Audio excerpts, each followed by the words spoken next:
नमस्कार, सीएनबीसी आवाज पर आप सभी का स्वागत है। आप देख रहे हैं खिलवाड़ और मैं हूं हर्षदा सावंत। कार्यक्रम की शुरुआत करें उससे पहले आप सभी को बहुत बहुत शुक्रिया कि पिछले 19 सालों से आपने लगातार हमारा साथ दिया है, हमें प्यार दिया है और हमारा मार्गदर्शन किया है। तो आज जब सीएनबीसी आवाज 19 साल पूरे कर रहा है, वो सब आपकी बदौलत है। तो हमारे इस जश्न में आप भी बड़ी भूमिका निभाते हैं। शुक्रिया शुक्रिया आपके साथ के लिए। चलिए, बाजार भी हमारा वैसे आप कह सकते हैं साथ दे रहा है, क्योंकि हम लाइफ हाई से ज्यादा दूर है नहीं। 185 अंकों की बढ़त पर इस समय निफ्टी ट्रेड करता हुआ करीब करीब 1 पॉइंट से हम रह गए। तो आप मान ही सकते हैं कि आज वो बर्थडे गिफ्ट सीएनबीसी आवाज को मिल रहा है।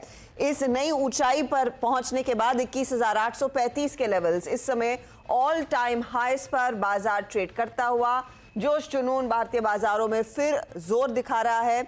190 अंकों की बढ़त देखते ही देखते आपकी स्क्रीन पर आ गई है और आप कह सकते हैं आज की इस तेजी में बड़ी योगदान दरअसल टेक्नोलॉजी कंपनियों की है। निफ्टी आईटी भी आपकी स्क्रीन पर आएगा। इनफैक्ट निफ्टी के कंट्रीब्यूटर्स एक बार दिखा दीजिएगा डायरेक्टर साहब, तो वहां से एक अंदाजा लगेगा कि इस निफ्टी के सेलिब्रेशन में, सीएनबीसी आवाज की 19वीं सालगिरह के सेलिब्रेशन में कौन कौन भाग ले रहा है और कितना जोश अक्रॉस द बोर्ड मार्केट में है। निफ्टी आईटी आपने देखा, वहां पर तो चौतरफा तेजी बनती दिखाई दी है, लेकिन सबसे बड़ी भूमिका दरअसल इन्फोसिस निभा रहा है 90 अंकों की अपनी बढ़त के साथ। फिर टीसीएस है और दोनों कंपनियों के नतीजों के बाद हमने देखा है बाजार का थम्स अप और डबल थम्स अप आता हुआ। फिर आईसीआईसीआई बैंक और एचसीएल टेक भी पीछे नहीं है। तो इन तेजी वाले काउंटर्स की बदौलत ही है जो आज हम इस नई ऊंचाई पर आज के दिन ट्रेड कर रहे हैं। ऐसे में क्या होगी आपकी रणनीति आज इस हफ्ते के आखिरी कारोबारी सत्र में? हमारे जानकारों की तरफ से क्या ट्रेड्स आएंगे, सबकी बातचीत होगी। और कार्यक्रम के इसी अंश में हम आपको दिखाएंगे भी कि टीसीएस के मैनेजमेंट की तरफ से कमेंट्री कितनी मजबूत सुनाई दे रही है इस थर्ड क्वार्टर के नंबर्स के बाद। लेकिन पहले रिटर्न्स आपकी स्क्रीन पर लेकर आएंगे। पंकज रांदड़, अरुण कुमार मंत्री और रत्नेश गोयल के बीच का मुकाबला रिटर्न्स के लिहाज से क्या लेकर आया है, पहले वो आपको दिखा देते हैं और ट्रेड्स ले लेते हैं। तो ये देखिए ताज़ा तस्वीर, सभी पॉजिटिव टेरिटरी में हैं। 4% के गेंस रत्नेश के, 3.5% के आसपास के गेंस अरुण के और लगभग 3% की कमाई पंकज की। तो दिलचस्प मुकाबला और आप कह सकते हैं बैक टू बैक अच्छा परफॉर्मेंस इन तीनों का ही दिख रहा है। आप तीनों का स्वागत है। बताइए पंकज जी, आपकी आज की अप्रोच क्या रहेगी इस लाइफ हाई पर जो मार्केट बैठा है? Good morning Harshada ji and good morning all. Harshada ji, सबसे पहले सीएनबीसी आवाज के बेमिसाल 19 सालों के लिए और जो सफर रहा है उससे हम लोगों को तो बहुत इंस्पिरेशन मिलती है। तो आप सभी को बहुत बहुत बधाई हो और wish you happy birthday CNBC आवाज। एंड बहुत शुक्रिया। जहां तक निफ्टी और बैंक निफ्टी की बात है मैम, देखिए ये क्यूफोरिया मार्केट में दिख रहा है और डेफिनेटली जो मेरे लेवल्स थे वो 500 के नीचे अगर जाता है तो निफ्टी के अंदर हम लोग शॉर्ट की सलाह बनाते थे, लेकिन वो 501 का बॉटम दिया टू बी वेरी प्रिसाइज और वहां से डेफिनेटली एक यू टर्न लिया है। मार्केट के अंदर काफी अच्छा माहौल लग रहा है। आईटी और छोटे बैंक्स के अंदर काफी तगड़ी बाइंग देखने मिली है, तो मुझे लगता है कि यूफोरिया जारी रहेगा। मंडे के दिन यूएस मार्केट्स बंद है तो उसका एक थोड़ा सा एडवांटेज आज मिल रहा है अपने मार्केट को और मुझे लगता है कि यहाँ से आगे भी और थोड़ा तेजी का माहौल रहना चाहिए। तेजी का माहौल रहना चाहिए। अरुण, आपकी अप्रोच क्या रहेगी इस तेजी में? गुड मॉर्निंग अर्षदा जी। देखिए मार्केट तो मुझे लग रहा है ऊपर 22,000 के पास जाने के लिए तैयार है। हो सकता है 22,100 के लेवल्स भी मुझे लग रहा है अगले वीक में आ जाने चाहिए। तो मेरे जो पोजिशनल टारगेट्स है अर्षदा जी 22,100 के है, वो मुझे लग रहा है मंडे या ट्यूसडे तक देखने को मिलेंगे। और नीचे में जो स्टॉप लॉस क्लियरली डिफाइंड है 21,650 के आसपास का स्टॉप लॉस रहेगा। तो 200-250 पॉइंट की तेजी इजीली लग रही है और आज एचसीएल टेक के रिजल्ट्स भी है, अगर वो भी अच्छे आ जाते हैं तो हो सकता है आईटी पैक आपको ऊपर लेके जाता हुआ नजर आए। स्पेसिफिकली बैंकिंग स्टॉक्स में देखें तो छोटे बैंक्स और प्राइवेट बैंक्स में ऑलरेडी बड़े ब्रेकआउट्स हैं। तो दो बड़े सेक्टर जब चल रहे हैं बैंक्स और आईटी, तो मुझे लग रहा है 200 पॉइंट की तेजी आनी चाहिए। स्टॉप लॉस क्लियरली डिफाइंड है, 21,650 नीचे में स्टॉप लॉस। ओके, तो ये फिलहाल आपके लिए 2160 का स्टॉप लॉस लगाकर तेजी की तरफ 21,000 के जो ऊपर 21,650 का स्टॉप लॉस लगाकर तेजी में रहना है। रत्नेश, आप कहाँ मौका ढूंढ रहे हैं? गुड मॉर्निंग हर्षदा जी, गुड मॉर्निंग एवरीवन, सभी दर्शकों को सुप्रभात। सबसे पहले तो आपको और आपकी पूरी टीम को इस 19 साल का सफ़र पूरा करने के लिए बहुत-बहुत बधाई और उम्मीद करते हैं कि ये सफ़र और इसी तरह से चलता रहे और दर्शकों का प्यार बिल्कुल मिलता रहे और बढ़ता रहे। बाज़ार में अगर आप देखेंगे तो मुझे ऐसा लगता है कि 21,850 का एक थोड़ा-सा जो लेवल रहेगा वो थोड़ा-सा एक सप्लाई ज़ोन का हम बोल सकते हैं। 21,850 का एक थोड़ा सप्लाई ज़ोन है। इसके ऊपर निकलने पे हम 22,000 के स्तर को छूते रहेंगे तो मेरे हिसाब से जो तेज़ी बरकरार है थोड़े से अभी भी मैं ये बोलूँगा कि थोड़ा-सा मिड कैप में जो मोमेंटम है वो बिल्कुल बना रह सकता है। आईटी के जो लीडर्स हैं उनके कारण हमको एक तेज़ी देखने को मिली है। पर जो ध्यान जो देना चाहिए और जो तेज़ी जो ज़्यादा बनेगी या जो ज़्यादा रिटर्न आ सकता है वो मेरे ख्याल से मिड कैप में ही आ सकता है। तो मिड कैप में थोड़ा-सा हमको ध्यान लगाना चाहिए। ओके, मिड कैप्स में ध्यान लगाना चाहिए। उधर ही जोर दिया जाए। लेकिन रत्नेश, आपके गुड विशेस का बहुत बहुत शुक्रिया। रत्नेश, अरुण, पंकज, आप जैसे जानकार हर रोज हमारे साथ जुड़ते हैं, अपना समय देते हैं, बढ़िया ट्रेड्स हमारे दर्शकों के लिए निकालते हैं। वही एक बड़ा तोहफा दरअसल इस चैनल और चैनल की टीम के लिए है। चलिए अब ट्रेड्स लेना शुरू करते हैं। पहले फटाफट से आपकी स्क्रीन पर आ जाएगा हमारे जानकारों ने जो सबसे ज्यादा कमाई किन स्टॉक्स ने की है कल के सत्र के मद्देनजर, तो वो मैं आपके सामने रख देती हूँ। एक तो पंकज का MRPL 3% के रिटर्न्स देकर गया और रत्नेश का EIL करीब करीब 3% की कमाई करके गया है। अब नया ट्रेड क्या लिया जाएगा? पंकज बताइए, MRPL आपने कल बुक कर लिया था और PTC इंडिया में आज सुबह में पोजीशन बुक की है। वैसे जी, इंडिया बुल हाउसिंग फाइनेंस के अंदर एक बाइंग ट्रैक्शन नजर आ रहा है पिछले 2-3 दिनों से। ये काफी अच्छा मोमेंटम में है। 225.90 में इसकी बाइंग की सलाह रहेगी एंड इसका जो स्टॉप लॉस है वो 215 के करीब रहेगा और टारगेट जो है वो 255 के लिए हम लोग प्ले करेंगे यहाँ पे। कल का अगर हाई अगर तोड़ता है यहाँ से तो डेफिनेटली एक मैसिव मूव हम इंडिया बुल हाउसिंग फाइनेंस के अंदर एक्सपेक्ट कर सकते हैं। 55 का टारगेट रहेगा। इंडिया बुल हाउसिंग में तेजी का ट्रेड, आधे % से ज़्यादा के गेंस इस समय एक स्टॉक का आपको दिखा रहा है, तो तेज़ी कीजिए। यहाँ पर 255 आपके लिए टारगेट का काम करेगा। चलिए अगला पोर्टफोलियो अब आपकी स्क्रीन पर आ जाएगा और ये रहेगा अरुण का। अरुण के पोर्टफोलियो में आप देखिएगा, एक तो NLC इंडिया अभी भी बना हुआ है, ये होल्ड कर रहे हैं। इन्होंने आज सुबह में एग्जिट किया डिलीवरी से और हुडको में कल पोजीशन काटी थी। अरुण, नया ट्रेड? देखिए श्रद्धा जी, आज जो ट्रेड रहेगा PSU बैंक्स मुझे लग रहा है बड़े ब्रेकआउट नजर आ रहे हैं, तो PNB में बाई करने की सलाह रहेगी। 98.2 के आसपास चल रहा है, मुझे लग रहा है इजीली ये 3 डिजिट के ऊपर जाता हुआ नजर आ सकता है। तो 104 का आज का टारगेट रहेगा और नीचे में स्टॉप लॉस रहेगा 96 के नीचे इसका स्टॉप लॉस। स्टॉप लॉस 104 का टारगेट। पंजाब नेशनल बैंक तेजी वाला काउंटर, ट्रिपल डिजिट्स में जाने की तैयारी, यानी कि 100 के पार जाएगा। रत्नेश के पोर्टफोलियो पर अगर आप नजर डालेंगे आप तो EIL होल्ड कर रहे हैं। ये टाटा इन्वेस्टमेंट इन्होंने कल एग्जिट कर लिया था। रत्नेश, आपका नया ट्रेड? मैं भी थोड़ा सा बैंकिंग सेक्टर से जाना चाहूँ कि मुझे भी लगता है छोटे बैंकों में अच्छा मोमेंटम है, तो KTK बैंक में एक अच्छा ब्रेकआउट देखने को मिला है। इसमें पोजिशनली मेरा टारगेट रहेगा 350 रुपए का, जो स्टॉप लॉस लगा सकते हैं यहाँ पे 240 रुपए का। स्टॉप लॉस 240 का और आप कह रहे हैं टारगेट 350 का, राइट? कर्नाटका बैंक? जी बिल्कुल। कर्नाटका बैंक को चार्ट आ जाएगा स्क्रीन पर। यहाँ पर दरअसल तेजी का ही मूड बनता हुआ दिखाई दे रहा है। तो बाय साइड का ये ट्रेड है, 350 टारगेट और 240 का स्टॉप लॉस। 3 ट्रेड्स आ चुके हैं। एक ट्रेड और जोड़ सकते हैं हमारे जानकार। जब तक वो अगला ट्रेड निकालें, हम आपको बताते हैं आज का जो बिग टिकट आइटम है बाजार में वो है IT कंपनियां। तीसरी तिमाही के नतीजे वैसे उम्मीद के मुताबिक ही रहे हैं या फिर थोड़ा सा इम्प्रूवमेंट, स्पेशली TCS के केस में, जहां पर कंपनी की लगातार 2 तिमाहियों में जो फ्लैट ग्रोथ थी उसमें करीब 1% का इजाफा देखने को मिला और बैक टू बैक ये दूसरी तिमाही थी जब कंपनी अपने मार्जिन्स को बेहतर कर पाई है। अब आउटलुक में कितना इम्प्रूवमेंट है, इसी पर मैंने बातचीत की कंपनी के चीफ फाइनेंशियल ऑफिसर समीर सेक्सेरिया और साथ ही साथ चीफ HRO मिलिंद लक्कड़ से। हमारा जो कंस्टेंट करेंसी ग्रोथ है 1% आया है, ईयर ऑन ईयर 1.7%। एंड जबकि हमारे मेजर मार्केट्स में UK has done significantly well with 8% growth and that is हमारे मार्केट शेयर गेन से आ रहा है। नॉर्थ अमेरिका थोड़ा सॉफ्ट रहा है, जबकि हम यूरोप देखें तो it has turn positive, it's on a positive trajectory. लेकिन जो ख़ास बात रही है ये परफॉर्मेंस की आर रीजनल मार्केट्स, हमारे जो इमर्जिंग मार्केट्स रहे हैं, not only India which has had a superlative performance on back of strategic deals. उसके अलावा अगर हम हमारा APAC में जो जापान है, जो एक्सक्लूडिंग ऑस्ट्रेलिया एपैक परफॉर्मेंस है, मिडिल ईस्ट एंड अफ्रीका का परफॉर्मेंस है या लैटम, सारे ही अच्छे रहे हैं। सो ये खासियत है हमारे डाइवर्सिफाइड पोर्टफोलियो की वजह से।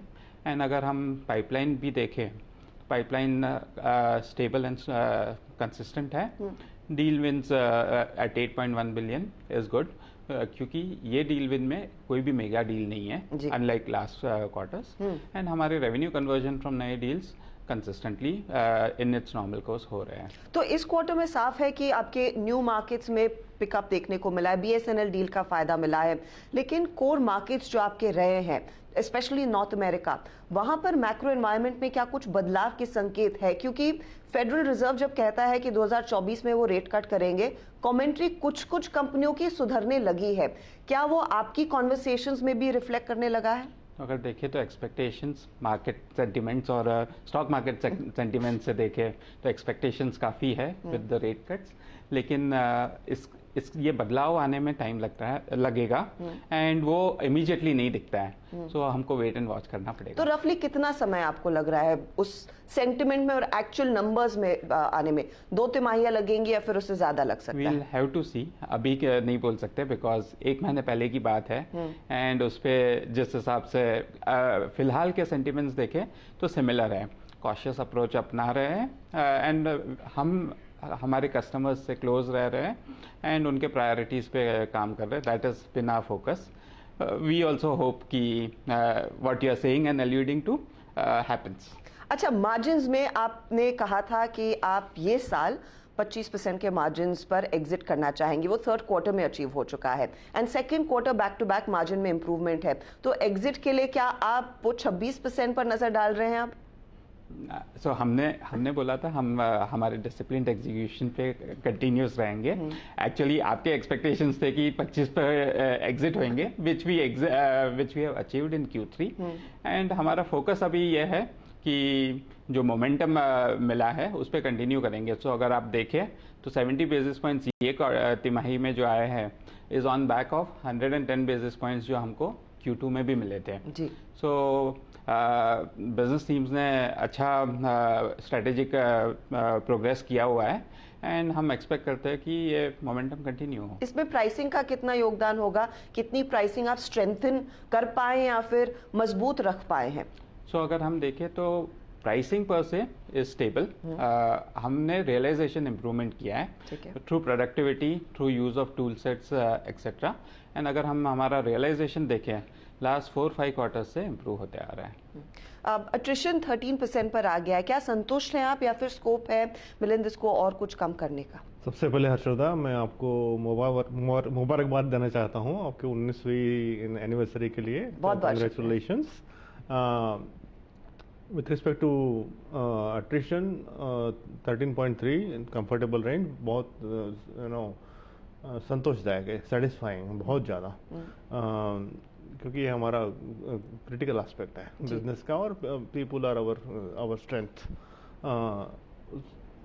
क्या कम होगा अगले क्वार्टर में? चांसेस हैं कम होने के।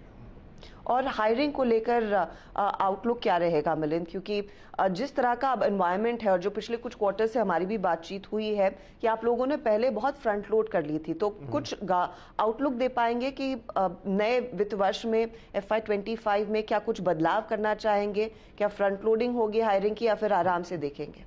ऐसा है कि जो एक्सपीरियंस्ड हायर्स हैं वो जैसे हम हर साल करते हैं, वो हम लोग हर क्वार्टर में depending on the demand we hire, वो वैसे ही चलेगा। ट्रेनीज का ऐसा है, ट्रेनीज का हमारा प्लान वैसा कोई पिछले सालों जैसा ही है, बट कैसे हम लोग शुरुआत थोड़े से कम नंबर से करेंगे और ओवर द ईयर बढ़ाएंगे, वो सब स्ट्रेटजी अभी वर्क इन प्रोग्रेस। तो जो 40,000 का आंकड़ा था ट्रेनिंग हायरिंग का, वो जिसका तस रहेगा या फिर बदल सकता है? हमारा 40,000 का हमेशा जो नंबर रहता है, हमारा की स्ट्रेटेजी फॉर TCS ये रहता है कि हमारा जो मोस्ट ऑफ द हायरिंग होता है वो कैंपस से होता है और जो हमको एडिशनल हायरिंग करना पड़ता है वो मार्केट से करते हैं जी।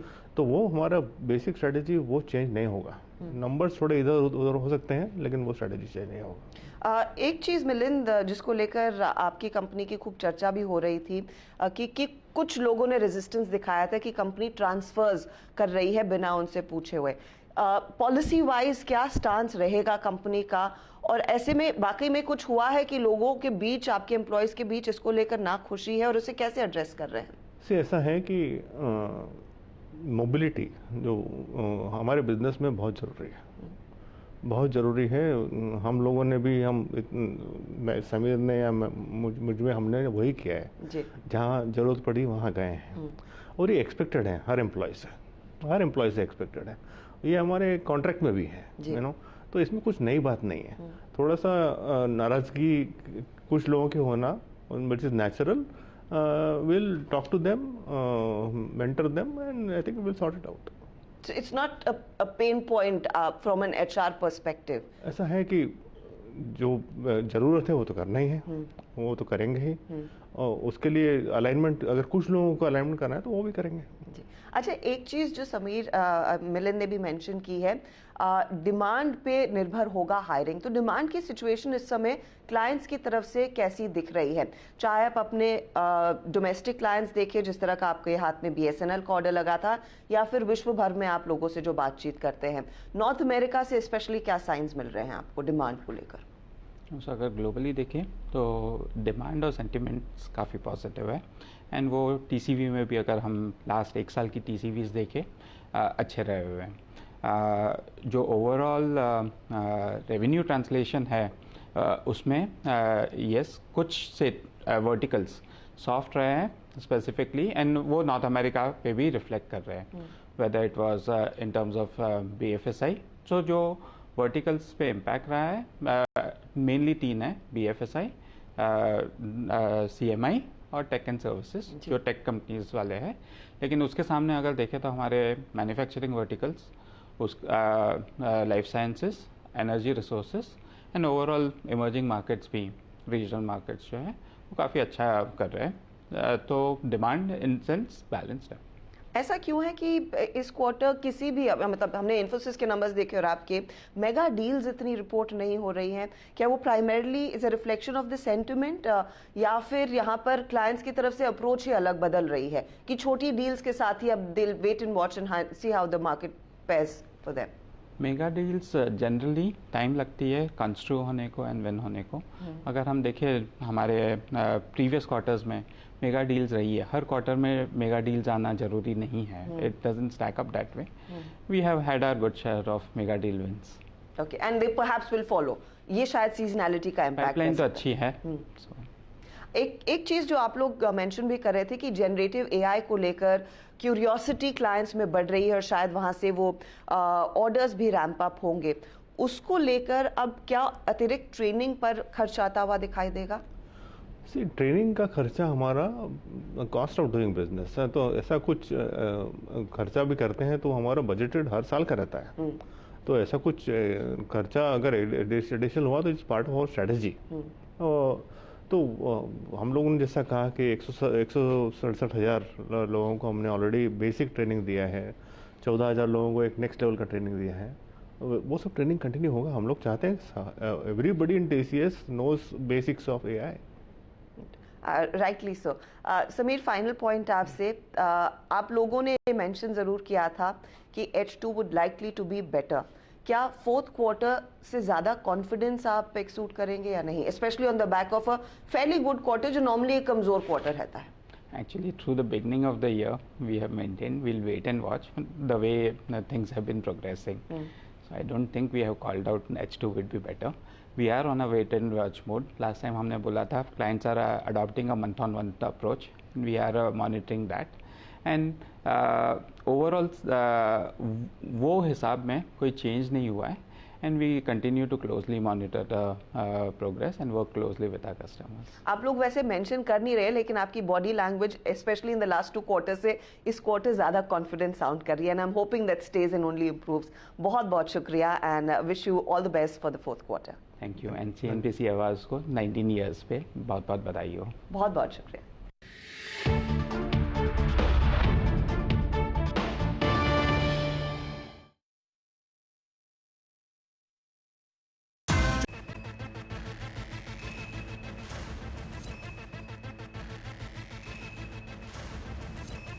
आप देख रहे हैं खिलाड़ी नंबर 1 और हमारे जानकारों की तरफ से मेरे ख्याल में एक ट्रेड बचा है।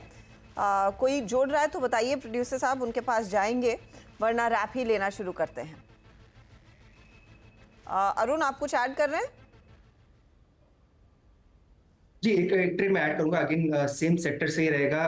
पीएसयू बैंक्स आईओबी में बाई करने की सलाह रहेगी। 44.54 के आसपास चल रहा है। मुझे लग रहा है पीएसयू बैंक्स आज अच्छे मोमेंटम में रहना चाहिए, तो इसको बाई करने की सलाह है। 43 का स्टॉप लॉस रहेगा और 49 का टारगेट।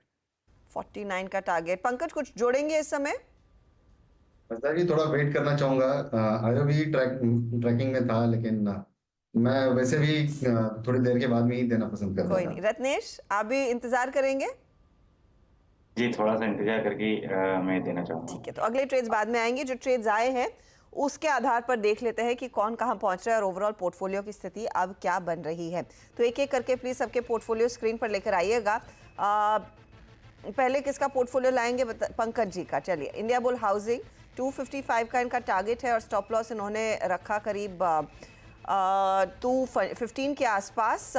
ये है फिलहाल आपके लिए वो ट्रेड। रिटर्न्स क्या दे रहा है ये? करीब 0.35% तक के रिटर्न्स बनते हुए इस पर्टिकुलर ट्रेड में। रत्नेश के पोर्टफोलियो पर नजर डालें तो EIL इन्होंने कैरी किया है। 260 का टारगेट, 180 का स्टॉप लॉस है। 350 के लिए इन्होंने फिर जोड़ा कर्नाटका बैंक, 240 इनका स्टॉप लॉस है। रिटर्न्स की स्थिति क्या बन रही है वो भी अब आपके सामने होगा पेश। रिटर्न्स के लिहाज से 2.22% के रिटर्न्स जोड़ रहा है EIL, लेकिन कर्नाटका बैंक ऊपरी लेवल से थोड़े से दबाव में आया है। अरुण ने नेवली लिग्नाइट कैरी किया, NLC 265 टारगेट, 225 स्टॉप लॉस। फिर आया इनका Punjab national bank, 104 target, 96 stop loss. और IOB 49 का टारगेट है, 43 का स्टॉप लॉस। रिटर्न्स की स्थिति क्या बन रही है यहाँ पर गौर करेंगे तो NLC आज ड्रैग कर रहा है। बहुत हल्का सा योगदान PNB का और IOB थोड़ा सा फ्लैट टू नेगेटिव ही है। ओवरऑल रिटर्न्स की सिचुएशन अब आपकी स्क्रीन पर। 3.52% के रिटर्न्स के साथ रत्नेश आगे हैं, 3.31% के रिटर्न्स पंकज के और लगभग 1.5% के रिटर्न्स यहाँ पर अरुण के। ऑल द बेस्ट आप तीनों को आज के लिए। और ऑफ कोर्स इस हफ्ते खिलाड़ी नंबर 1 की बाजी कौन मारता है उस पर नजरें रहेंगी, क्योंकि अब कांटे की टक्कर साबित हो रही है पंकज और रत्नेश की तरफ से, और दोनों एक एक ट्रेड आगे जोड़ने वाले हैं। ऑफ कोर्स 2 बजे बातचीत होगी हमारे विजेता से। कोई अपडेट आएगा तो उसका भी जायजा लिया जाएगा 1 बजे के कार्यक्रम में। लेंगे एक ब्रेक, आगे कमोडिटी मार्केट के एक्शन।